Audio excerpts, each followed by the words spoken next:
was doing a little spring cleaning. Actually, I guess it's pre-spring cleaning, isn't it? And I discovered a box, a container, if you will. And it contained artifacts. Artifacts from when I was a child.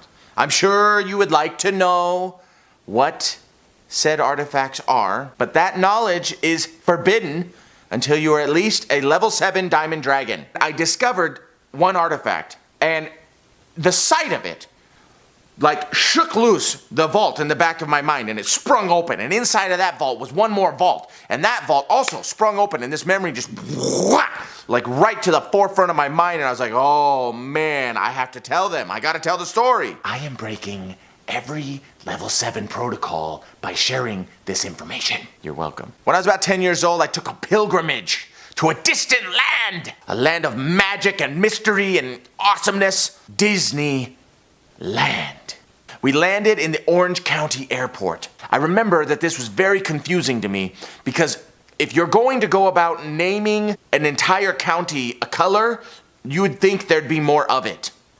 We approach the entrance to the land. We are met by an envoy who takes our tickets and grants us access. As soon as I crossed the threshold, I felt like I had been teleported into another dimension. It was awesome. Rides, food, shops, everything. The streets, the gardens, everything beautiful, cool, colors, sounds, everything was amazing. We'd been there a couple of days, and I realized that all of the kids were carrying around these little autograph books for all the creatures to sign. Creatures. They're characters, but they are creatures. They're woodland creatures, and that's apparently what makes them cute as characters. They were carrying books for the characters to sign, and I wanted a book. And so I told my aunt, and we searched. As it happened, we didn't have to search long because Disney. I walked out of the store, and right in front of me is Donald Duck. Who doesn't love Donald Duck? I love Donald Duck! I asked my aunt, can I go get his autograph? She says yes. Me and my brother, we go over there. And I don't remember the exact year. I want to say it was early 90s. My fashion sense on point as always. I was rocking a jean jacket with a hood on it, but the hood was made out of sweatshirt material. Jean in the front, hoodie on the top, baller through and through. It had been raining that day, so my hood was on. The first boy gets his book signed. On his way. Second guy gets his book signed. On his way. I approach reverently to the duck and I say to him, excuse me, Sir Duck, would you please sign my autograph book? He reaches for the book and then pulls a Kansas City Shuffle and goes right past it. He reaches over, he grabs the strings of my jacket and he yanks down and it like closes the hood on my face. I'm like, excuse me, sir, excuse me, Donald, please cease. Stop! My brother is sitting there looking like, whoa, what's happening here? I don't know. I'm not a fan. What's going on? I don't like this? It'll be okay. Excuse me, Mr. Duck, will you sign mine as well? I'm not sure how Donald knew that we were related. It could be magic. It's more than likely that we were wearing the exact same jacket. I guess that's what you did in the 90s, was buy both kids the exact same thing. I don't know. He grabs my brother's strings and he's got us both. And we're both like, ah! And I don't know where that sound came from. We're both sitting there and he starts to walk us across the courtyard. Obviously this is a spectacle and begins to draw a crowd. It's not every day you see a duck walking 2 humans. As a point of interest, it's not every day you see a human walking 2 ducks either.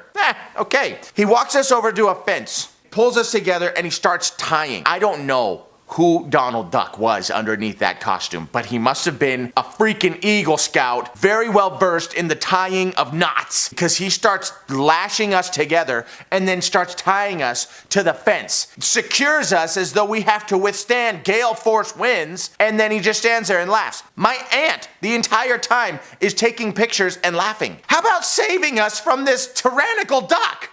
He gets done, he takes my autograph book, puts it up on his beak, and he starts signing. I don't know where he looks out of. If it's the beak, then it's pretty impressive. Hands it to my aunt. He signs my brother's, hands it to my aunt. He kind of steps back and examines his handiwork like, I'm pretty awesome. I don't know how ducks laugh. And he walks away. My aunt thinks this is hilarious, right up until the point where she has to start undoing all this Chinese finger trap of knottery. And can't do it because it's like real live knots and there's like 25 of them and she's pissed. But Donald Duck is gone. No one to hold him accountable. No one to take him to task. I will take, you are a stupid duck. You are a doink. I've said it, you're a doink. You're a doink duck.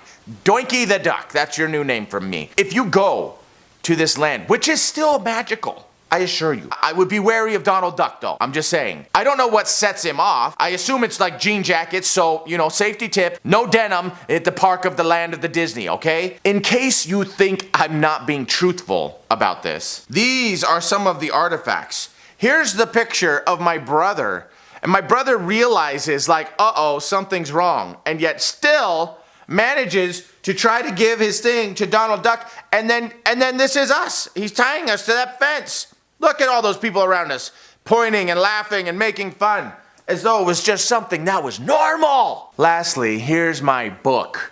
He says, don't you feel a little tied up at times? Ha, classic Donald, classic Donald Duck. Then he drew us a little picture right there. That's us tied to the fence, and it says quack.